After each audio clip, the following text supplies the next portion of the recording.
Welcome to the Leadercast podcast, a weekly deep dive into the stories that transformed our guests into leaders worth following. I'm your host, Joe Boyd. If you've been enjoying the podcast, thank you so much for being a listener.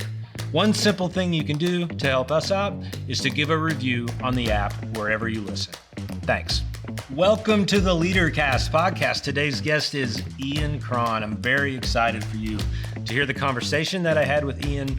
He talks about his recovery journey and the 12 steps and how that's shaped him. He talks about growing up as what he calls a feral cat. And we learn about the Enneagram and how he uses it to help people change their lives and help them. Also want to let you know, for this particular podcast, Ian has offered you, the listeners, some free gifts, including a free assessment and a free chapter from his new book. So you can get all that information in the details here written below in the description of the podcast. But I'm really excited for you to hear Ian. He goes kind of deep. Let's go there now. Ian Cron, welcome to the Leadercast podcast. We are so happy you're here. You were a presenter at Leadercast several years ago and went through the 9 Enneagram types in 30 minutes, which I thought was impossible. So thank you for doing that. We are so excited to talk to you. I know a ton of people on our platform have been helped by you and by your book, The Road Back for You. And what we'd love to do here is just kind of get to know you a little bit. So we'll jump into some Enneagram stuff later. Folks that listen to this know I'm into it. And I'll probably give a warning, for the next 5 minutes, I'm just going to talk really nerdy about the Enneagram. You can fast forward. We'll do that later. But for now, could you just tell us a little bit of your journey and your story and where you started and how you ended up here now, and then we can dive into some of those specifics as we go. Sure. Well, I'm a native of Connecticut, which you don't meet many people from Connecticut, I guess. I grew up in Greenwich, Connecticut. I grew up in a pretty troubled family. My father was an alcoholic and a drug addict, died from which he died at 62 years old. But I managed to find my way through life. I was early on very much an artist, deeply into reading, writing, poetry. Songwriting was what mattered to me most as a young man. Then went to college. I majored in English and Romance languages, English literature and Romance languages. Went on, I worked on Young Life staff for a bunch of years. And then, I went to seminary, got a degree in psychotherapy, then another degree and, a master's in divinity, did my doctoral work at Fordham. I started a church. I pastored it for 10 years, became an Episcopal priest, and then moved to Nashville and to be a full-time writer. And so I've got couple of books under my belt, and that's a very, very fast overview of my life. But whenever anyone tells their stories and they laugh, you just know there's a 30-minute thing they just skipped over, right? That's a whole story. But we'll save it. Yeah. But let's go back. So part of what we do with this podcast, what I try to do is I've been like a storyteller and a story theory guy most of my life. So what we like to do, we don't want to force it, but kind of think about like Joseph Campbell's hero's journey a little bit and how we all kind of go on one, and how it starts off when we're young with some sort of yearning for what he would call like a treasure or whatever. And I know I had read a little that your early life was difficult in many ways, and you mentioned that. If you wouldn't mind, if we could just live there for a few minutes, like going back to young Ian. One of the fun questions I like to ask, were there any adventure stories or TV shows or comic books or literature or anything that sort of lived in your heart early on that tapped into that wanting an adventure sort of thing? Do you remember anything like that in your story? Yeah, I guess, well, two things. One is what you're describing, when you talk about Joseph Campbell, and this is a story that is a correlate to my own, I think. Is the story of Pinocchio, which is a consummate Joseph Campbell sort of hero of 1,000 faces, sort of a great sort of, how would I say this, archetype, right? It would be what Pinocchio is. There was a mythical fictional character from a book I read maybe in sixth grade. His name was Sam Gribley. He was the central character in a book called My Side of the Mountain. I haven't. And oh man, it was such a great book. It's about a kid who was living in New York City, and I grew up outside Manhattan, just 30 miles. Yeah. But he hated the cramped environment, and he takes off and lives in a mountain by himself. And he's like 12 years old. I mean, he just Yeah. runs away Yeah. and lives on this mountain in a in this, I don't know if it was a tree house, I don't remember, but some sort of self-made hut or something, and it just his journey up on this mountain, and I just so resonated with that character, and thought his journey was fascinating and compelling. Was it the do you think it was like you wanting to get out? Like, is that why you resonated? That your environment, you were fantasizing about maybe a different place to be? Oh, oh, absolutely, absolutely. And I also was a little bit. I mean, I was a sweet kid in a lot of ways, but I always had this side to me that was a little bit of a rebel, Yeah. and imagined myself in those kinds of situations and positions. One of the things I read about you, you described your childhood as feral, like a feral cat, and I've never heard anyone say that. So we're gonna we're gonna camp out on that's just a good word. So we're gonna stay there for just a second. So when you do you remember saying that or writing that? Someone showed me that. What do you mean by that? What was going on there? Well, I mean, it was crazy. I had to raise myself. Yeah. I didn't have a father. I mean, I had to raise myself like a wolf. I mean, it was just kind of a kooky situation, and I had to make my own mistakes and process them on my own, deal with them on my own. Um, so that's what I mean by a feral cat. I mean, it was tough. It was a slog. I really did have an awesome life. I became an adult. Yeah. Right. Right. I had a difficult beginning. Yeah. Yeah. But it's interesting though. Yeah. I mean, you know this, and you've probably done the work, especially with all your Enneagram work. Is um, early on, that's kind of where whatever we end up, I think, giving to the world gets planted in us pretty early on, often as pain, right? So I think, uh, do you see any of that in your day to day work now? If we fast forward, if we showed, if we showed sixth grade Ian, what you're doing right now, do you think, what do you think he might think about that? Well, I mean, absolutely. I mean, I was a very sensitive, I mentioned, artistic kid, um, and a little bit of an outsider, Yeah. and I, again, very artistic. I was a crazy reader. I just was Mhm. just immersed in literature that was far ahead of my age too. Yeah. Because my father was actually a great reader, and I had much older siblings, and so I was digging into the stuff that they had on their bedside tables.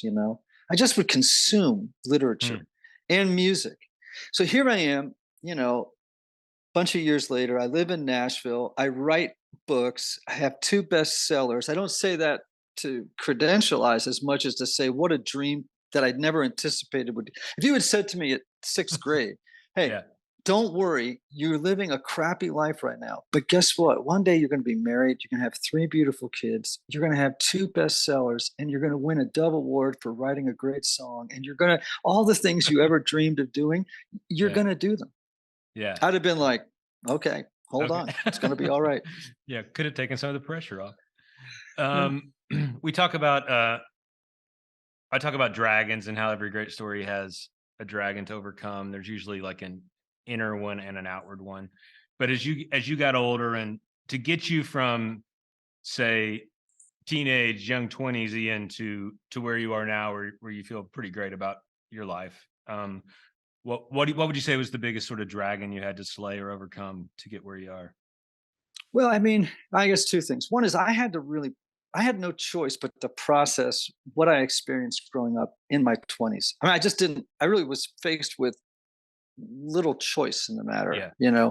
Yeah. Um, and I also in my, I don't know, late teens, early 20s, developed a drug and alcohol habit that eventually, got me into Yeah. trouble. And, so I had a journey of a dragon with, with substances. But, it's not even with substances. People tend to, there's they're much less so today, but people tend to stigmatize people with drug and Yeah. alcohol problems, but which is quite unfortunate because that's not really the problem. That's the symptom. Right. The problem really is um, the unprocessed trauma, which creates the right environment or natural climate for an addiction to develop. You know, Did, and that's what I learned growing up was yeah. Did you use this is the the 12? best. This is the best way to deal with pain. Yeah. Did you use the 12 steps through that stuff? Oh yeah, Initially? absolutely. Um, Absolutely, and still do. It's been many years, but I still go to. I mean, here in Nashville, I go to 3 meetings, 4 meetings a week. oh, you still do? Yeah. Do you mind? I Oh, yeah. assume you're Yeah, comfortable talking about you it, right? don't graduate. You don't graduate. Right, right, right. There's no Yeah, no, graduating from this program. I get it. Trust me. So the how do you? I'm I love the 12 steps and like because they work, but also I feel like they're very rooted in the human condition and have a way of sort of often bypassing kind of like often religious hangups or things that people have and just being so simple and yet so profound. Do you mind telling me like how has your recovery journey just shaped? How has it made you who you are in the day to day? Like what apart from helping you be sober, what's it done for you? Well, yeah, I mean, in the beginning, you go into a 12, no one shows up at a 12-step meeting because they're on a winning streak. You know what I'm Yeah. saying? Like that is I'm not why addicted people to show yeah. up, right? I'm addicted to winning. They don't And that doesn't so, happen. yeah, no, that's not why they're there. And you come in and maybe the first line of business is, well, I got to stop using substances. But people have a real misunderstanding about the 12 steps. They think, oh, these are just people who sit around talking about, how do I not drink today? It's like, no, that's not what we talk about. Like, Mhm. it's about how do you live a new manner of life with this new design for living, which is the 12 steps. And how do I become a person who, as the result of a spiritual awakening, that is the natural outcome of working these 12 steps, move through the world as a more loving, tolerant, contributive person, Yeah. and so and to be a person of service and that's what the 12 steps are about. They're so what happens is Yeah. that you develop a larger purpose to which if you do, your need for substances becomes, you know it just doesn't exist anymore. Just Yeah. the obsession is lifted and your attention migrates toward this other manner of life. Thanks for going there. That's I also am a recovering pastor. I did that for a period of my life, and I think as I lead this company, um, you know, this is a Leadercast is a place for people of all faith and no faith. It's not a faith based company, but we're open to people talking about that part of their life because it's such a major part for so many of us. Um, and recovery to me is a similar thing where I think if we can normalize talking about it, it's probably not totally accurate to say everyone's addicted to something, but maybe it is. Do you think it is? But there's something that has power over every one of us that at some point we have to face. How do you feel about the phrase everyone's addicted to something? I believe everyone's addicted to something. Okay. Absolutely. I just think it's the human condition. Yeah. And uh, everybody has a some I don't care what it is. It could be you're addicted to work, you're addicted to your relationship, or to love itself, right? Yeah. Yeah. You could be I mean, addicted to food, you could be addicted to porn, you could be, I mean, I just don't know anybody that doesn't have some kind of addiction. They're in a relationship with something that is more powerful than they are, that they use as a means to address pain in Yeah. their lives. And so, I could give you a list of hundreds of addictions that people can. In fact, you don't just have one addiction; you have multiple addictions. Yeah, you're You addicted know to what I mean? They're addictions. like, oh no, it's a game of whack-a-mole. Now, Yeah, the yeah, only the benefit for me as a person who became addicted to alcohol and sort of chemicals was, and like I would say, we're kind of the lucky ones, right? yeah. Because eventually, our problems become public. Like they become something that people go, "Oh, somebody has a problem," and then they wrap you up and they send you away for a period of time to go deal with the underlying causes and conditions of your pain. I actually feel sorry for the poor guy or woman who's a porn addict and is actually trapped in something that they can't get. It's not public; it's a secret. Yeah, Um, and after a while, there's no intervention. Rarely for that. I mean, sometimes there is, but yeah, um, you know what I'm saying. In other words, I feel sorry yeah. for the Or person there's who's even living another in the level, dark. right? Well, I was just gonna say there's even another level where some of the societies we live in sort of idolize certain addictions, right? If I'm addicted to work, success, and making money, Hmm. that's not secret. That's something I typically get Right. praised for. So there's even that level of Yeah. stuff as well. So yeah, and people say, "Oh, well, it doesn't have the same consequences." Okay, so maybe it's not lethal. Although Yeah, I've known many people who've died of a heart attack or a stroke as the result of overwork, yeah, right? right. Or they've blown their families up as a Yeah, result of their addiction to work. I mean, what's the difference? I yeah, mean, what's the difference between that and blowing up your marriage because you drink too much? yeah. Well, so let's take this seems like a natural segue to the Enneagram. Because let's make it about me for a minute if we can. So the Enneagram is hugely important to me. I found it through Richard Rohr was an early mentor of mine to help me sort of when I was when I didn't think I had any faith anymore. He gave me words around faith so that I could process that. And I just stumbled upon his Enneagram book probably 17 years ago. It was a long time ago. And he's on our platform, by the way. I got to interview him last year in Albuquerque, and it was an awesome interview. And but so for me, I did all this personality stuff. But to me, the thing about the Enneagram as a model is it feels like it's very much about your desires, your intention, your motivations, and a lot less about your personality per se. I know you know all that. Would you give just a quick overview of how you found the Enneagram and what it means to you, and how you might explain it to someone, say, on a 1-minute elevator ride, kind of what it is? Well, I was in graduate school studying to become a psychotherapist, and I was on a retreat, uh, and I at a Catholic retreat center, and I happened on Richard's book, and I read it, and I thought to myself, "Well, where the heck has this been? I've been studying psychology for at that point a year in a 2-year program, and I no one has talked to me about this modality, right? Mhm. This thinking about human personality development."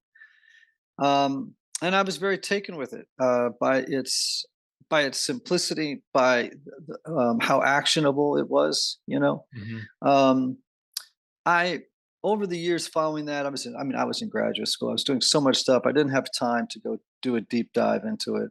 Over the years, I went to a Riso and Hudson training, and I went on a training with Richard. I did, some stuff over the years that followed, but I really didn't decide to do a super deep dive into it until about, I don't know, 10 years ago, and really threw myself into it, which then led me to write The Road Back to You, and then The Story of You. So those were that's sort of the journey of my thing with the Enneagram. Then, if somebody were to ask me, I just basically say to people the same thing all the time, which is that it's an ancient personality typing system that teaches there are 9 basic personality styles in the world, one of which we gravitate toward and adopt in childhood just as a way to feel safe, to protect ourselves, and to navigate the new world of relationships in which we find ourselves.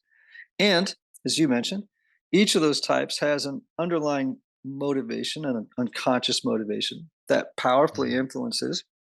how each of those types predictably and habitually acts, thinks, and feels from moment to moment on a daily basis. So that's my little Yeah. elevator speech as to what this is the Enneagram. And what it has meant to me, to answer your last question, is it's a wonderful portal way through which you can walk with another person into a conversation about the mystery of what it means to be a human being. I mean, I Mm. think the Enneagram is great. There's a quote in The Road Back to You from George Box, the statistician, and he says, "All models are wrong, but some are useful." And I'm like, that makes so much sense to me. That is When you're great. talking about when you're talking about something as complex as the human person, the mystery of the human person, every model is wrong. Yeah. Whether it's And Adlerian or it's Rogerian or it's Freudian or it's Jungian or it's behaviorist. I mean, it's just all the models are wrong. Some yeah. are useful. I think the Enneagram is particularly useful for helping people enter into conversation with the mystery of their own lives. Could you say the quote one more time and who it was from? About George Box, a British statistician, who okay. says all models are wrong, but some are useful. Uh, this is helpful because one of my very best friends is a clinical psychologist, and we have beers once a quarter, and we'll always end up talking about the Enneagram, and he will tell me it's fairy tale, it's ridiculous. There's no science that proves it. He gets very excited about that. And so I'm going to use that quote and just see what he does next time. He's one of my close friends, but we Well, like to fight about the Enneagram, so it's fun. He's because he's an 8. That's well, why I'm kidding. I'm yeah, kidding. I've met some psychologists like that, but only some. I've met Yeah. many others who are, have a great deal of respect for it. You just need to remind your friend.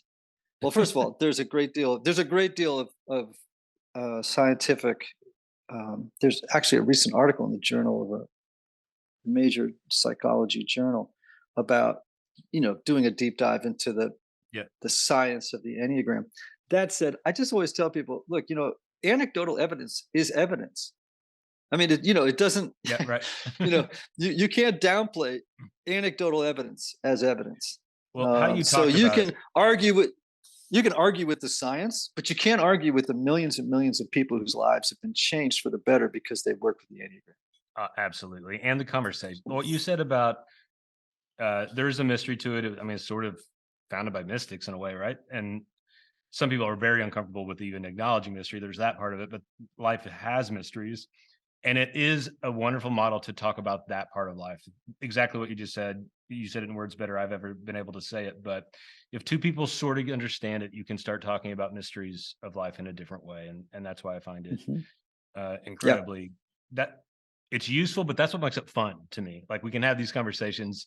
Um, everything worth actually thinking, talking about has to have a metaphor in my mind to discuss. You can't talk about love or God or Right. passion or anything without metaphors. So the Enneagram gives us this sort of metaphor. I do wonder, obviously, your recovery journey and then discovering, then rediscovering the Enneagram and becoming, I mean, you would be seen as an Enneagram teacher expert in the world.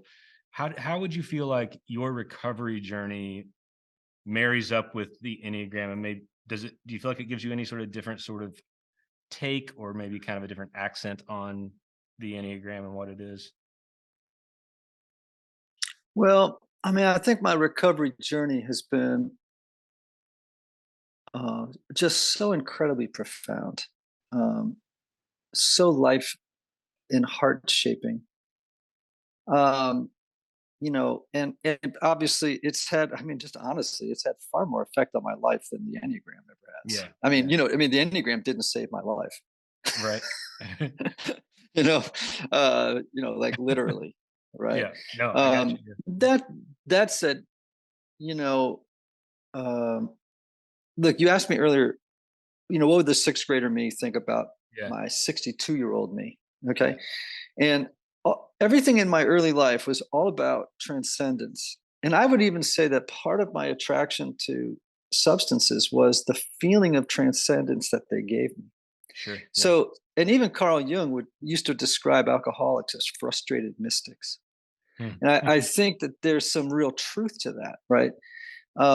And so eh, when I look at the fact that, I'm a therapist, I was an author, a speaker, a songwriter, a spiritual director, all these things. I used to wonder, gosh, are you like vocationally confused? Like, what is it you actually do for a living?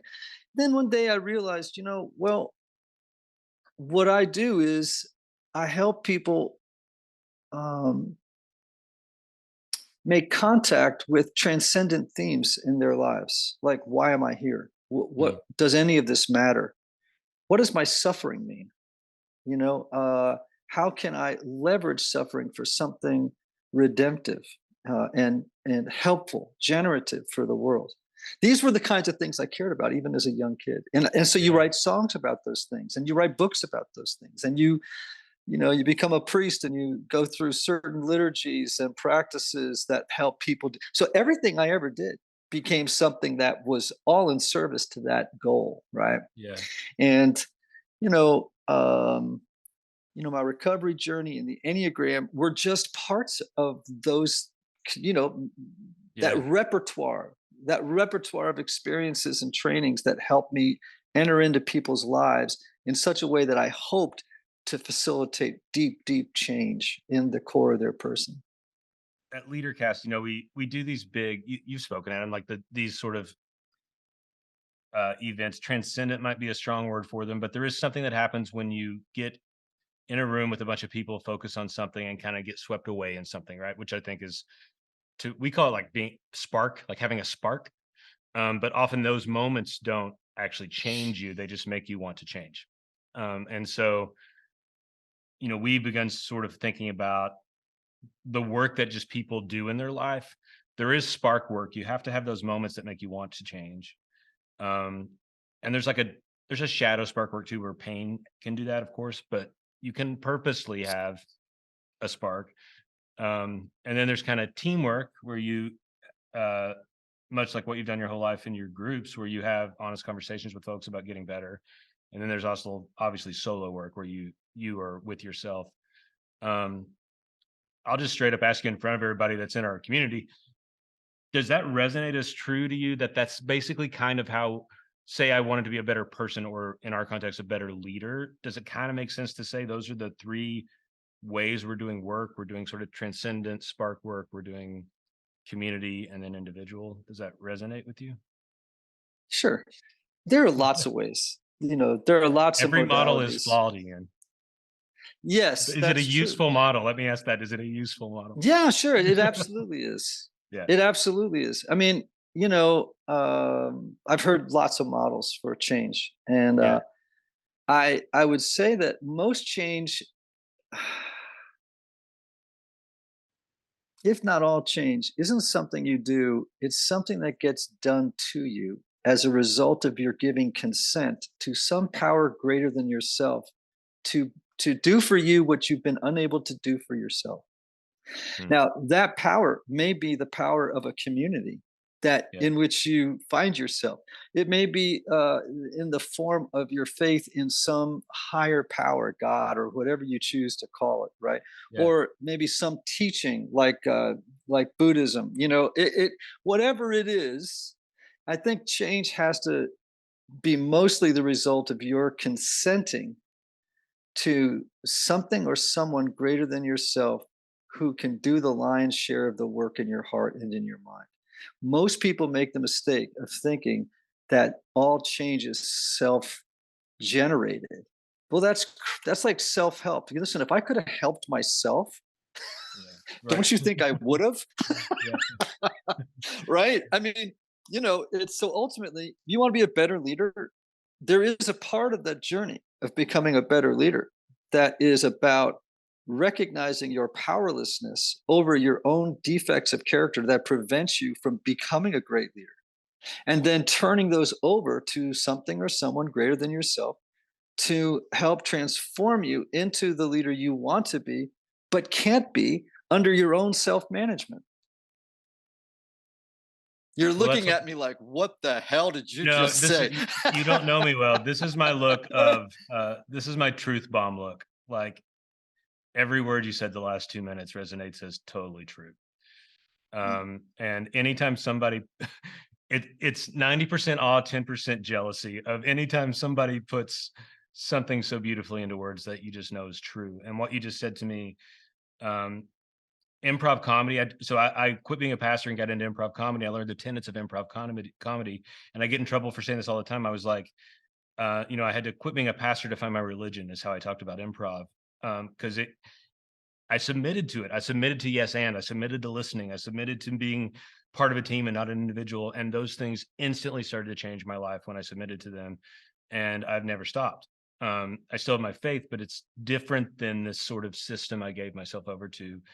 And so I thought of that. And then of course I thought of there's so many folks in the world that are, it's a balance, right? Because so many of us are in the job of creating or refining those systems that help other people change.